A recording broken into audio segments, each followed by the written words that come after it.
Here we go. Doctor Strange, the Multiverse of Madness. Doctor Strange, with the help of mystical allies, both old and new, traverses the mind-bending and dangerous alternate realities of the multiverse to confront a mysterious new adversary. Directed by Sam Raimi. He took over for Scott Derrickson, who directed the previous Doctor Strange movie. However, he left due to, I believe, creative differences. Written by Michael Waldron, friend of the pod, who we've had on before, but we will have on again very soon, and we will talk about this movie. This time we have to talk a little more spoiler stuff, but we didn't really get to do that with Loki. Another movie in the long line of MCU movies. Another movie in Phase 4. Marvel Phase 4 also includes the Disney Plus shows, so Phase 4 is rather packed. Black Widow, Shang-Chi, Eternal, Spider-Man No Way Home, and Doctor Strange in the Multiverse of Madness, but it also includes WandaVision, The Falcon and the Winter Soldier, Loki, What If, Hawkeye, Moon Knight, in terms of what we've been up to now. A lot of people in this movie, cameo and not cameo. You have the obviously return of Benedict Cumberbatch as Doctor Strange. Benedict Wong is back in this movie. Elizabeth Olsen is in it as Wanda. Chiwetel Ejiofor returns as Mordo. Socio Gomez as America Chavez, a brand new character. Rachel McAdams is back as Christine Palmer. Then a bunch of other people that we will get to when we do more spoilery talk. Okay. This movie, I will say, I enjoyed quite a bit. It is different than most other MCU movies. It's very Sam Raimi. It's not full Sam Raimi. And that is kind of my critique of it. And I think Disney trusted Sam Raimi, but they could have trusted him maybe a little bit more in some spots. However, there are some fucking badass, unique, cool scenes. And I will say this too. People like the movie. I think this movie is going to age very well. Like, I think people are going to like this more and more as time goes on, because I think there's some unique, different elements that are going to stick out. I also think this movie was hurt a little bit by leaks. There was a massive leak 2 weeks before the movie. Just like the most pivotal Easter egg scene was just put on Twitter. And that sucks. It was also DM'd to me. That really sucked. The guy who sent me that on Twitter, go fuck yourself. You're a piece of shit. I really hated that. That was not cool. That's why I shouldn't have open DMs. But that's my fault for opening it, I guess. But yeah, I thoroughly enjoyed this movie. I was like kind of engaged on the edge of my seat the whole time. I'm happy with the runtime too. I will say that this movie really never had a lull. The only like kind of quieter parts of the movie I thought were the emotional parts that I quite liked, which were the stuff with Wanda and her kids that like kind of gave way to her traversing the multiverse, or trying to, at least, to try and find a reality that she can live her life in. My other critique will kind of be about Doctor Strange as a character, and that's almost one of those things that is not a fixable thing, but we'll get into that later. Overall, really, really enjoyed this movie. One of my favorites of the recent Marvel stuff of all time, maybe not, but it's definitely up there. I have Doctor Strange in the Multiverse of Madness at an 87 out of 100. I really fucking like this movie, and there is one scene in here which I won't steal anyone's thunder. It's one of my favorite Marvel fight scenes, and I wish it was so fucking cool and so unique. Some of the jump scares were great. Like, there was some like creepy moments that you're like, damn, that's fucking cool. And Sam Raimi got to do horror-y cool shit in Marvel, and I'm glad they got to do that, and I hope they let more unique directors do that, so we don't have like Edgar Wright's where he leaves the movie and you just never get an Edgar Wright MCU movie. 87, I really like Doctor Strange. I truly did. I liked him more than the original as well. But we'll get into my one critique about Strange. It's not even a critique. It's more of a, what do you guys think about this take on Doctor Strange? Ken Jack. Rating. Yeah, we're doing spoilers later, right? We will do spoilers later, yes. Yeah. All right. So I think that for me, I really like this movie, and I am going to give it the same score that I gave the original Doctor Strange, which is an 86 for me, but for very different reasons than the first Doctor Strange movie. And I think I found this movie to be very, very fun, very different, and just a very genuinely great and like wacky time. And on top of that, I think it's definitely the closest that Marvel has ever flirted with an R rating And that a lot of that has to do with it having some of the best horror moments in the franchise. Not that there's a ton of horror moments existing in the Marvel in the MCU as it is. There's a couple of great things that are, I think, not totally attributed to Sam Raimi, which is I think Elizabeth Olsen stole the show and without a doubt added like a super like powerful punch in what I think is, out of all the Marvel movies, probably the most unique movie in the entire franchise. There's no movie you can really compare it to within Marvel. Like, and I don't mean that like super hyper literally, like, yeah, they're all Marvel movies, but it's so different compared to every other one. And that's a good thing. And like, I think some people, and I use this analogy when I was explaining it to someone in the office, I was like, it's almost like if you go to McDonald's, I think I said to you, Clem, I was like, it's like if you go to McDonald's, yeah, and like you get McDonald's fries and they don't taste like McDonald's fries, but they taste better, you might still not like it because you're going there expecting McDonald's fries. And I think that sort of difference might turn some people off when they watch this movie, especially if they're not like already existing big fans of Sam Raimi. But as a huge fan of Sam Raimi's stuff, big believer that he is one of the better action directors in the world and like working in the world right now. I really like what they let him do in this. I liked it was weird because it was almost like the entire movie is like, hey, shout out to myself, but it was awesome about it. Like it was like he did all these things that were like referential to his previous work. And I think that was really cool in this case because it really helped, I think, make the movie stand out against the pack, because a lot of these Marvel movies, as good as they are, they do blend together as far as the formula goes. And I think this really went against that grain, which is huge. Like, yeah, I think one thing as we get further into Marvel, we'll all be looking for something like that. We'll be looking for the movies to be something like to stand out against that sort of formula or sludge.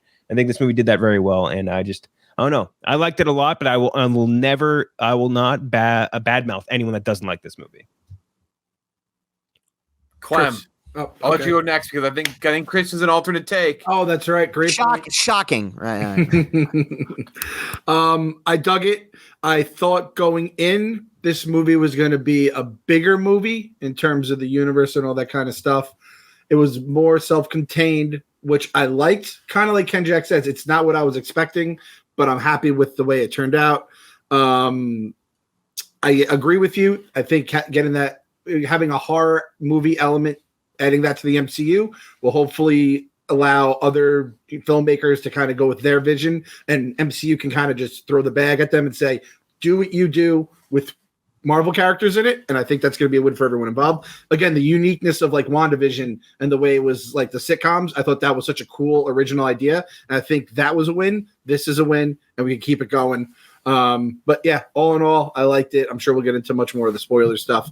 But I'm a fan. I actually compared it to In-N-Out Burger, where it's so funny because I think someone was going on, I think Will Compton said like In-N-Out's the greatest thing ever, but I heard Nick on the dog walk say In-N-Out is good. It's not great, it's not terrible, but usually you see our buddy Will Compton over at Bussin' with the Boys, former Tennessee Titan, Oakland Raider, Las Vegas Raider, yada yada yada. He had a really good take on In-N-Out, but you have to go to his Twitter to find it. A very good take. One of the most only level-headed takes I've ever heard about In-N-Out. I need to note that. That's for a food that's for a food discussion day. Yeah. Fair enough.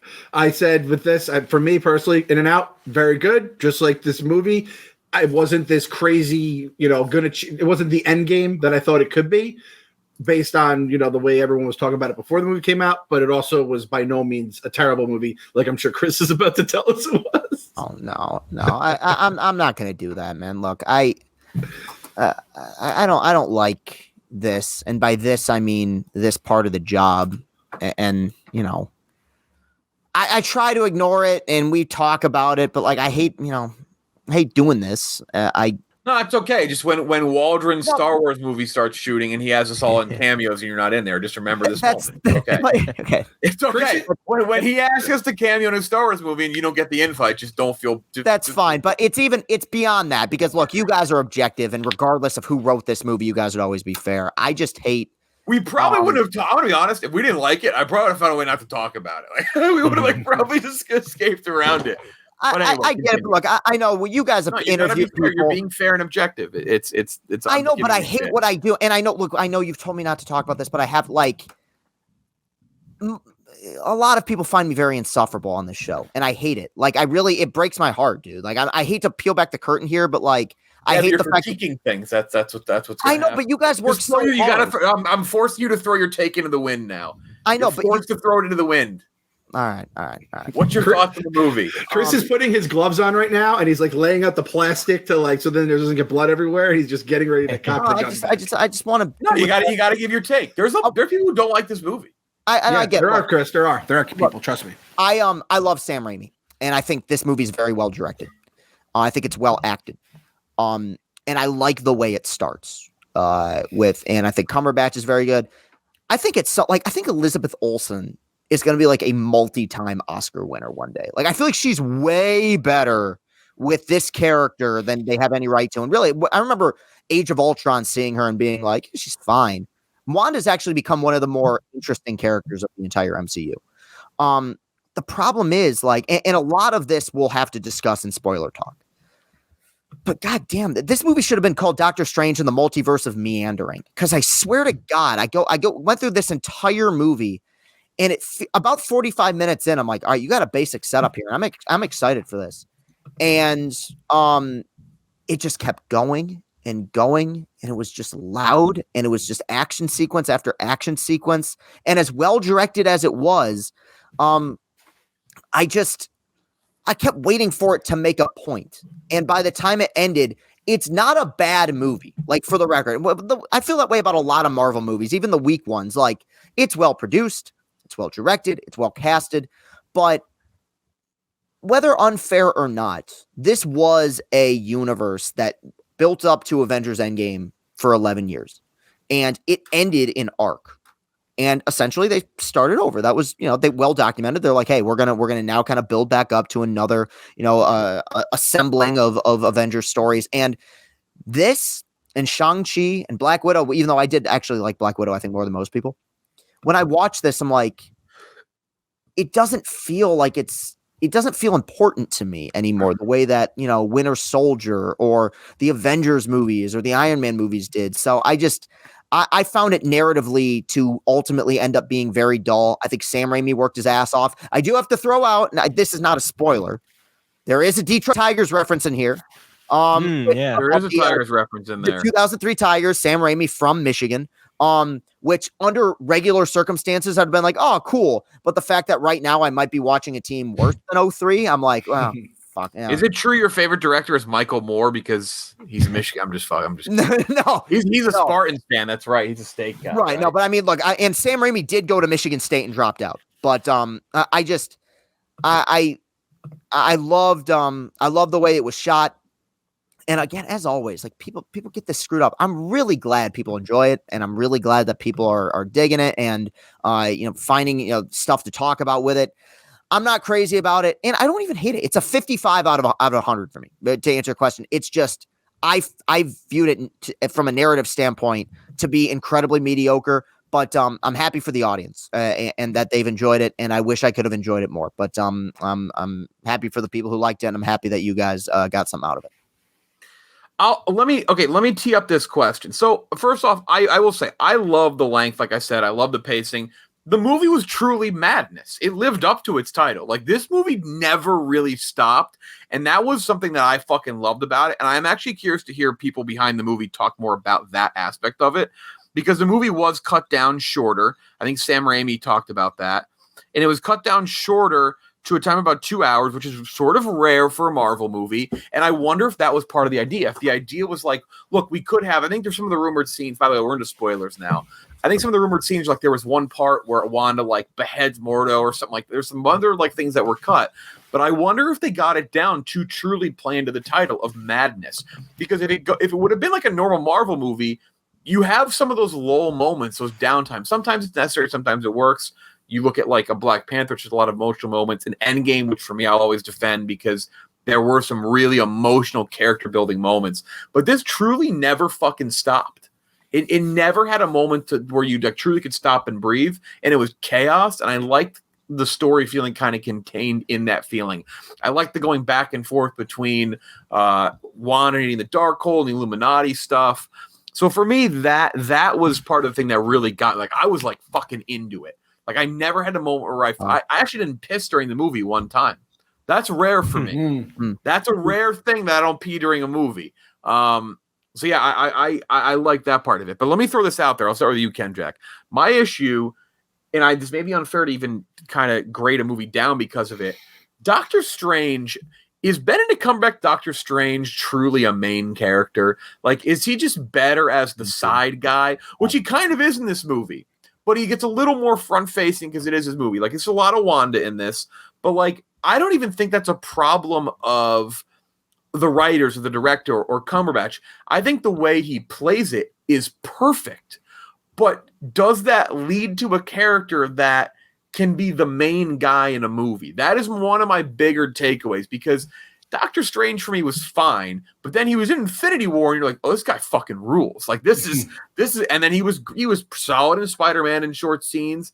And I like him in this when he's with other characters a lot. That's when I think his chemistry with America Chavez was great, with Social Gomez. So like, I don't know. I like that. Kendrick, what do you think? Yeah, I think that was. I only have like 3 main points for as far as like things that I thought didn't work for the movie, and that's definitely one of them. In that, I think something that this movie tries to establish early on is to try and pick up where the first movie sort of left off with like the Doctor Strange and his like boundless ego thing. But the thing is, I think with that is that there's been so much time between the first movie and now this one, and in all of the team up movies, he doesn't really have any, like, I would say, characterization done during those, like, at all. Yeah. So like, I don't feel like that was totally earned in this to pick up right where that left off. It was just like, I don't get it. Why does everyone think he sucks or whatever, and things like that? Because in those team up movies, he does just rule because he has such limited screen time. So I think that hurt a lot, and that lack of continuation just was not I think they should have maybe done a little more research into or just done a little bit more work into to try and build up that sort of personality for him again, so that you realize how egotistical he is and how that's like his one true weakness. I think that didn't land for me. I think that also, and I don't know how you guys feel about this, I don't think Christine was necessary at all.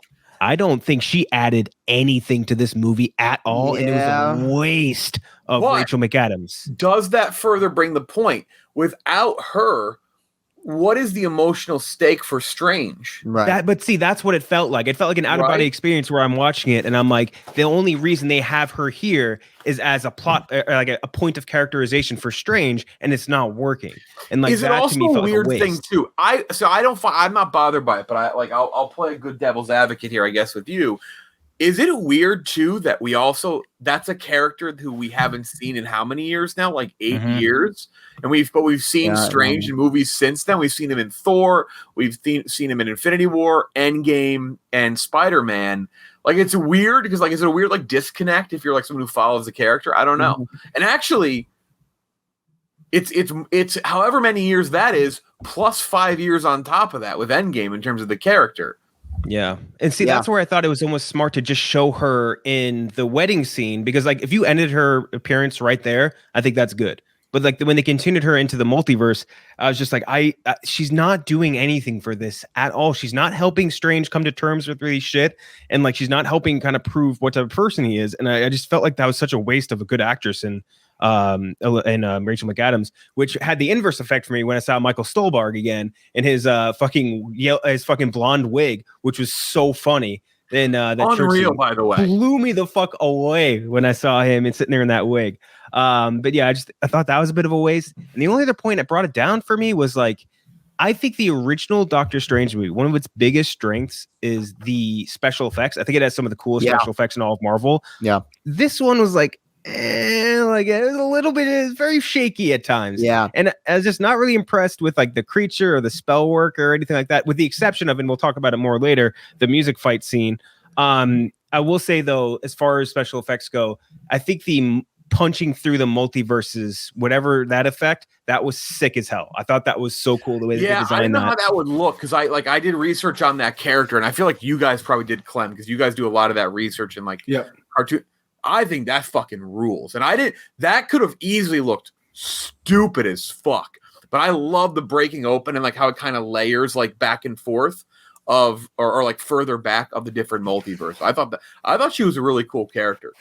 I thought I was happy they didn't try to dive too much into her backstory, because there's so much multiversal stuff coming up in the future that I think you'll kind of have it more layered with her. And I feel like if they would have spent too much time in her, you're like, all right, this is a fucking Wanda story, a Doctor Strange story, an origin story. You got just enough to appreciate and understand the character and keep it still moving without kind of like stopping it like in its tracks. Yeah, I want to step in here and say, Ken Jack, in terms of Rachel McAdams, I both agree with you and disagree.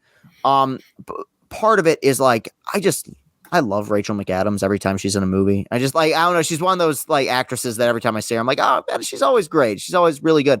Now, go to the point you made, Jeff, and I love you, but I strongly disagree with your take about the madness thing, because I think this movie really suffered from not being as crazy as it could have been, because you have this first act that I liked quite a bit, but man, I'm sorry, dude, but the movie stops for 30 minutes for cameos. Like, that's like all it is. Hey, but see, I would count that to me, that was mad. Like that's madness. You're just meeting just ridiculousness all over the multiverse. I mean, it's really semantics, for the record. Like, it's kind of, whatever. But when I think of madness, I think of like the Crank movies, like just this frenetic, like insane. Right. That is. If we're comparing madness, that is much madder. Right. Like, that's what I wanted out of this. And the fact that the movie, like, for 30, 40 minutes is just like, here's this person playing this role. Here's this. Well, we're in spoilers now. So here's John Krasinski. Here's, Maria Rambo. Here's spaghetti only 10 minutes later.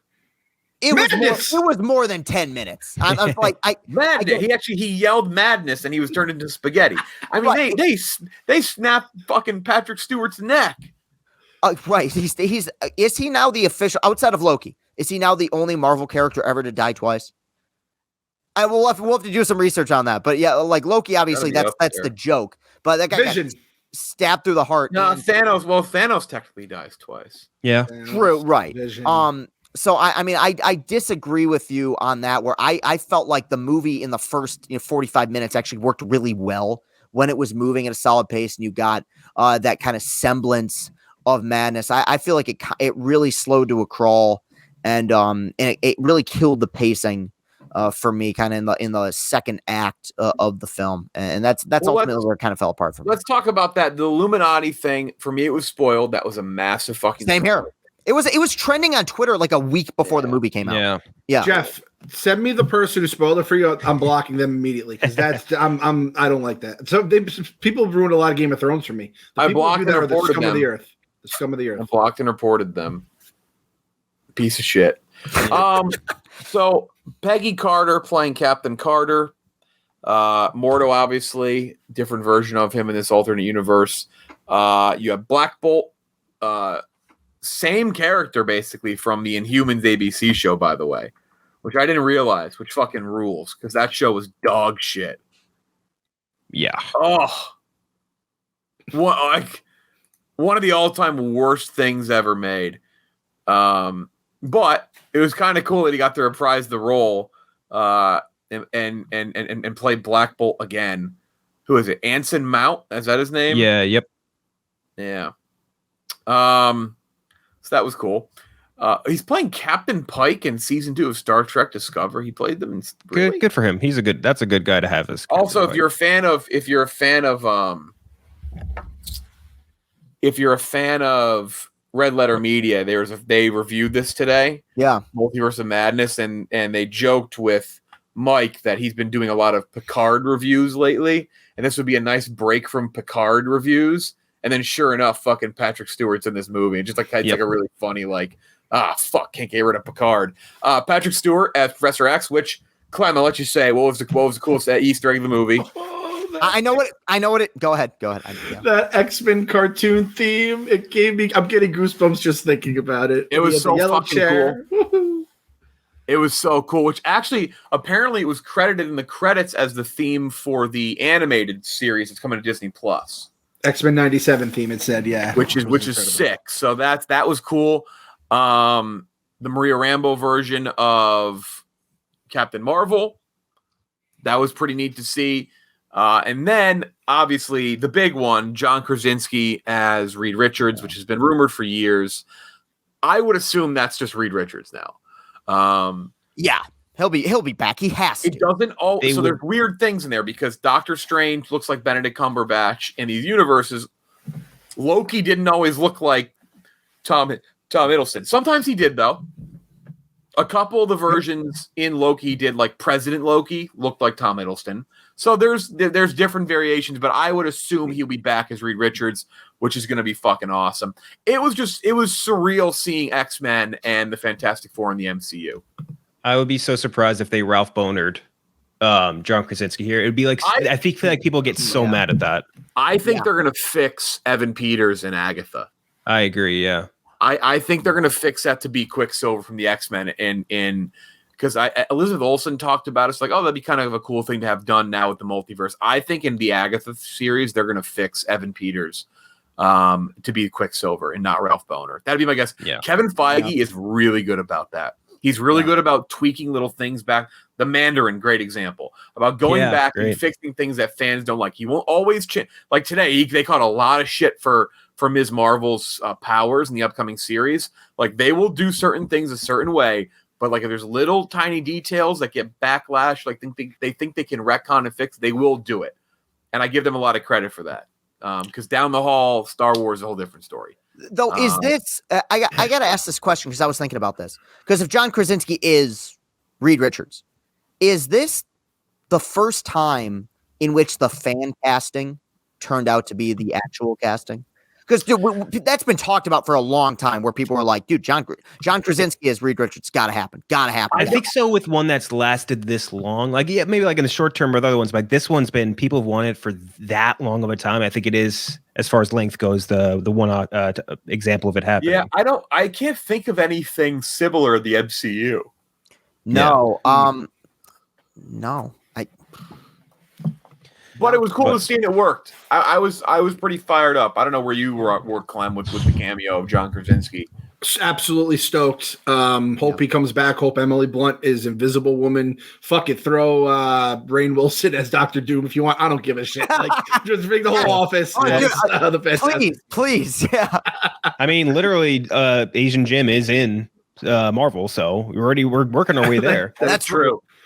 Gooch says Emily Blunt hates Marvel movies. Shit, I didn't know that. She did say that, but I actually decided I don't believe her. You know what she likes more than she hates Marvel movies? Money. And guess how much money Marvel will throw at her to do you guys remember when John I've decided I don't believe her. I think she's going to be it. I think that's a complete fucking lie. Yeah. Well, do you remember when John Krasinski did those like good news things during COVID?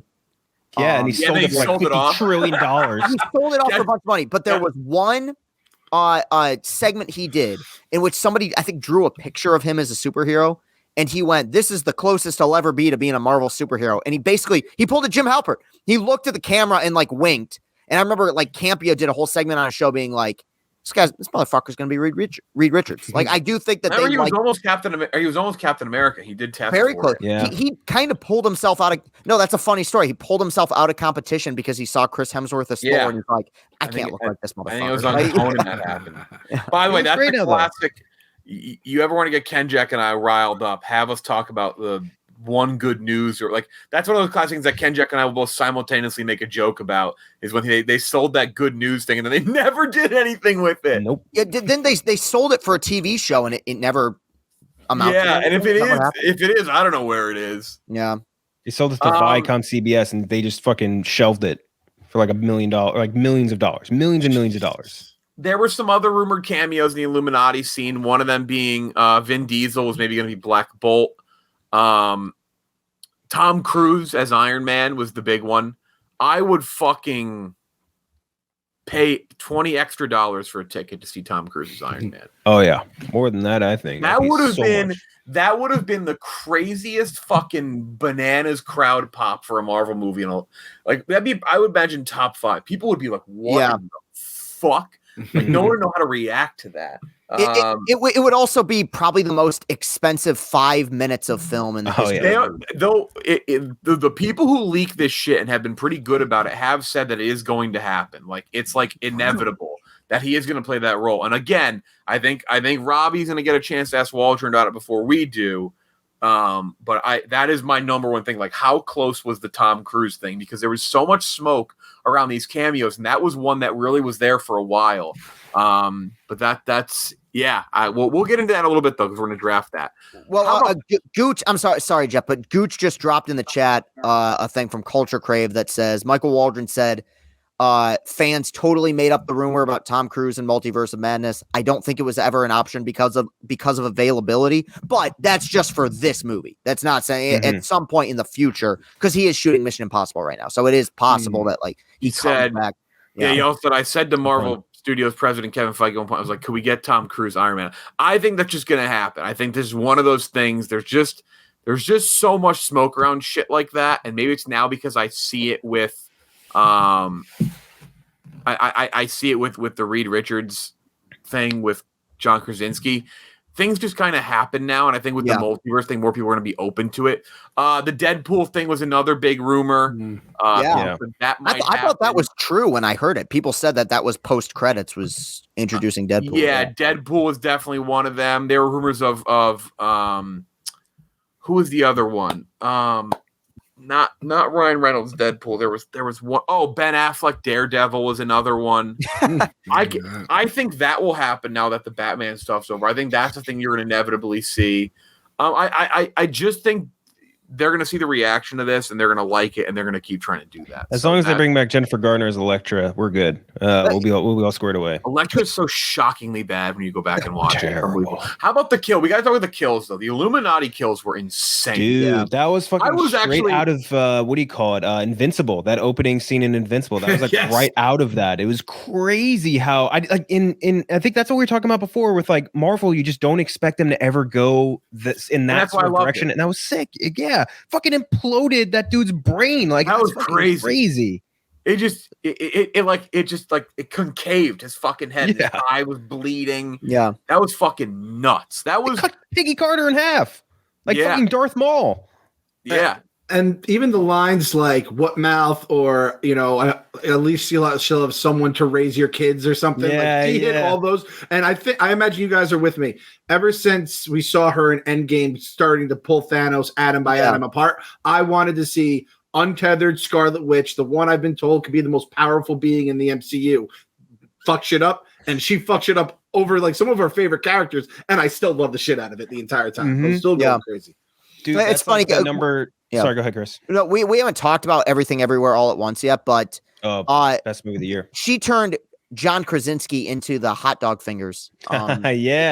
Characters from those movies. No, those are the things, admittedly, that I like about this movie is that those are the moments where you feel like they said, "Hey, Raimi, do Raimi things," and so that was endearing. Being like that was so his vision, like.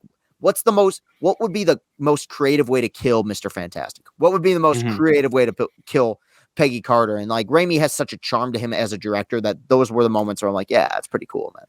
That's the one thing. I think there's like two big reasons I think I love this movie. I think the second for me was the fact that Elizabeth Olsen got her day in the sun with this, right? Yeah. Because like I think the one complaint you saw in Avengers movies, like all of them, was like basically Wanda Maximoff is like the Rodney Dangerfield of the Avengers. Gets no respect whatsoever, despite being the most powerful being in the entire like world, and her screen time is dwarfed by guys with powers nowhere near hers, like Captain America and all that.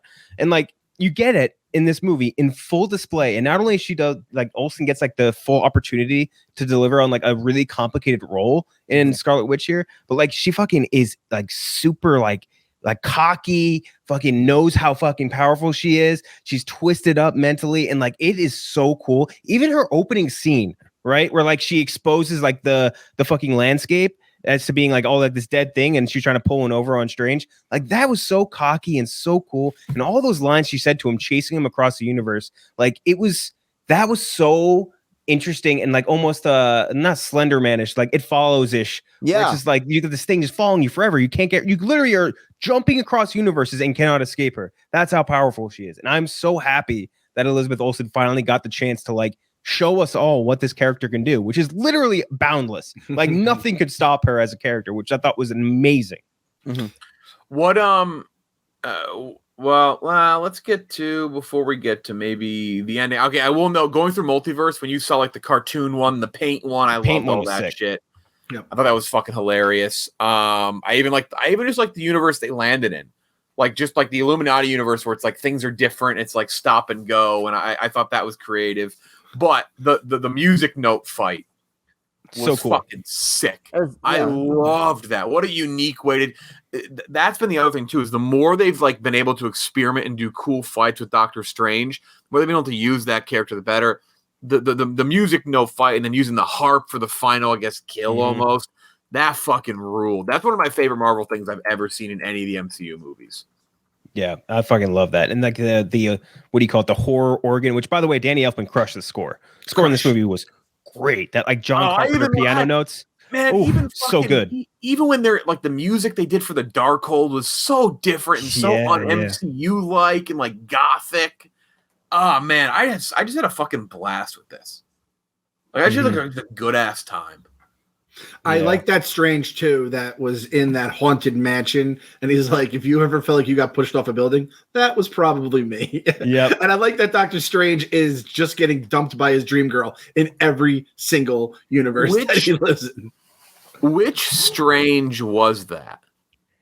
Yeah, what do you mean? I forgot his name. Oh, by the way, me and Gucci, you could confirm this. We were sitting next to these two people. These women were fucking dying hysterically, like making fun of the movie when Christine mentions that we're in Earth 616. They thought that was like the dumbest thing of all time. Like, and I was like, what? They have to mention that it's 616 eventually. Yeah, and they went nuts. I got a couple claps from people around us. I thought it was cool. Like that was a cool little thing for the fans. And they're like, huh. Fucking Sam Raimi, you dumb bitch! You put in 616. Yeah, that's the universe we're in. All right, I mean, like that's straight out of source material, right? Yeah, exactly. Yeah. That is one thing I do like about Doctor Strange, even beyond Tony Stark. Like they make Sinister Strange. Yeah. Right, but like even beyond that is like I do like the fact that Stephen Strange is legitimately an asshole. Like I find that weirdly endearing. Like, I know they did that with Tony Stark, but even in the first Iron Man, he's misguided. He's got a heart of gold. Like Stephen Strange is probably somebody you would not want to be friends with in real life. And I do actually like that they've taken those risks with that character in the 6 years since he's been introduced. Agreed. And we didn't even get to talk a ton about how like Sam Raimi's even just total impact on it, because I think like the first thing I know that I said to Gooch in the theater, to Robbie Fox when we got out, was just like the presence of Sam Raimi in this movie is so pronounced and permeates every cell of this movie's being. And I think that was such a huge strength too, because like in the big, and we talked about this before, like Sam Raimi is a very underappreciated action director. And I think that when the action scenes in this movie were sick, they were really, really well done. And a lot of the other effects that like were very him, like the zombie Strange, that was straight out of like Evil Dead. Like that was so Sam Raimi. It was crazy. And I think it worked perfectly for the movie. And like obviously seeing like Bruce Campbell and like as like what was it, a pizza ball salesman or something? Yeah, was always great. Love that pizza popper. Yeah, I thought that was a really funny little bit. And I just think that like his like sort of touch making this movie unique was so good. But again, that's something where like if you like Sam Raimi, you like this movie so much more, I imagine. If you hate Sam Raimi, you don't know Sam Raimi, like you don't know what the fuck is going on in half these scenes. No. So that's something we didn't get a chance to talk about it much. But man, Sam Raimi, just a guy. It was really like him just saying, "Hey, shout out to me," the entire movie, because just he loves those certain things, those little like very like little touches in the minutia, and I really love that. Strange gets the third eye. We see Charlize Theron as Cleo, which will be a big character moving forward. Marvel just locking up as many. By the way, that was the ultimate. You've seen the tweet before, right? Like MFers will watch a Marvel movie for 2.5 hours just to see a post credit where someone says, "I'm Larpo," and everyone will cheer. That was that scene. Like that exact scene. I got up and walked out after that scene. Was there an end credit scene? There's two. There was a post credit and a post. Yeah, so there's two of them. Yeah, so there's one after. What was the post credit? I actually didn't see it. I had to leave. The first one, the Charlize Theron was the big one. What was the second one? It was him getting the. He stopped punching himself. Yeah, what's his name? Stop punching. Yeah, so what's his name? Bruce Campbell's like punching himself and finally stops, and he goes, oh, and then he looks at the screen and he goes like, "It's over, go home," or something like that. It was very funny. Very okay. Sam. Well, I'm glad I went and peed. That sounds funny, but no, I'm glad I got up to piss. But the amount of people, I looked back, the amount of people whose phones I could see were Googling who the fuck that was at the end of the movie made me laugh out loud. I mean, I did that back. That was the first thing I did when I saw Thanos. I'm like, who the fuck is that? But there's a guy in my theater who was like, oh, it's Thanos. And I was like, oh, I gotta figure out what the fuck Thanos is. Now I don't know who Thanos is. Little did you know. By the way, that was a big moment for me too. Seeing the T-Man go down again hurt my heart, but I love seeing I love everyone's story about how they defeated Thanos or how Thanos defeated them, and that whole twist with the Strange. I love that entire part of the story and the fake statue about Strange's story. I ate that all up. By the way, how did if Professor X was there the entire battle versus Thanos? Like that should be a very easy fight. Like he's not a mental fortitude type guy like Thanos. He just fucking zoom in his brain, make him pause himself, fucking kill him. Like Mantis almost took down Thanos. Fucking Professor X should be able to do with Wi-Fi. Crazy. Exactly. I love the Professor X, like the scene where he goes into Wanda's brain too, and then gets his neck snapped. That was cool as hell. Very cool. All right, so that's it. 87 from me. Kenjack, remind me of your score again. 86. Chris? 55. Clem? 80. Doctor Strange, the Multiverse of Madness. Our next Marvel movie we will review will be Thor: Love and Thunder. Mm-hmm. Yep.